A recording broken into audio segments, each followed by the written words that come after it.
FIR register करायला police स्टेशनमध्ये गेलात आणि पोलिसांनी एफ-आय-आर रजिस्टर करायलाच नकार दिला, तर काय कराल? नमस्कार, मी ॲडव्होकेट तुषार गिते. मित्रांनो, अशा केसेसमध्ये तुमच्याकडे काही रेमेडीज कायद्यानुसार अवेलेबल असतात.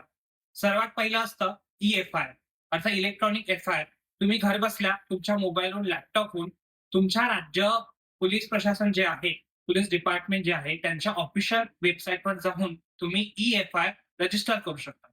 त्यानंतर दुसरी रेमेडी तुमच्याकडे असते ती झिरो एफ-आय-आरची.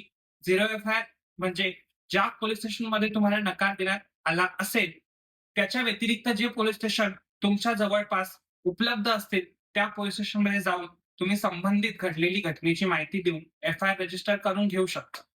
तिसरी रेमेडी तुमच्याकडे असते, ज्या पोलिस स्टेशनमध्ये तुम्हाला एफ-आय-आर रजिस्टर करण्यास नकार दिलेला आहे, त्या पोलिस स्टेशनचे जे टॉपमोस्ट पोलीस अधिकारी असतात, त्यांच्याकडे तुम्ही लिखित स्वरूपात कंप्लेंट देऊ शकतात किंवा तुमच्या जिल्ह्याचे किंवा तुमच्या भागाचे जे कोणी टॉपमोस्ट पोलिस ऑफिसर असतात, जसं की एस-पी असेल, डी-सी-पी असेल, त्यांच्याकडे सुद्धा तुम्ही लिखित स्वरूपात तक्रार नोंदवू शकता. मित्रांनो, चौथा उपाय म्हणजे भारतीय नागरिक सुरक्षा संहितेच्या सेक्शन 173 सबसेक्शन 4 नुसार तुम्ही ज्युडिशियल मॅजिस्ट्रेट अर्थात न्यायदंडाधिकाऱ्यांकडे लिखित स्वरूपात कंप्लेंट फाईल करू शकता. मित्रांनो, अशा पद्धतीने जर पोलिसांनी तुमची कंप्लेंट किंवा एफ-आय-आर नोंदवण्यास नकार दिला, तर यापैकी कुठलाही प्रकार वापरून तुम्ही तुमची ती एफ-आय-आर नोंदवून घेऊ शकता.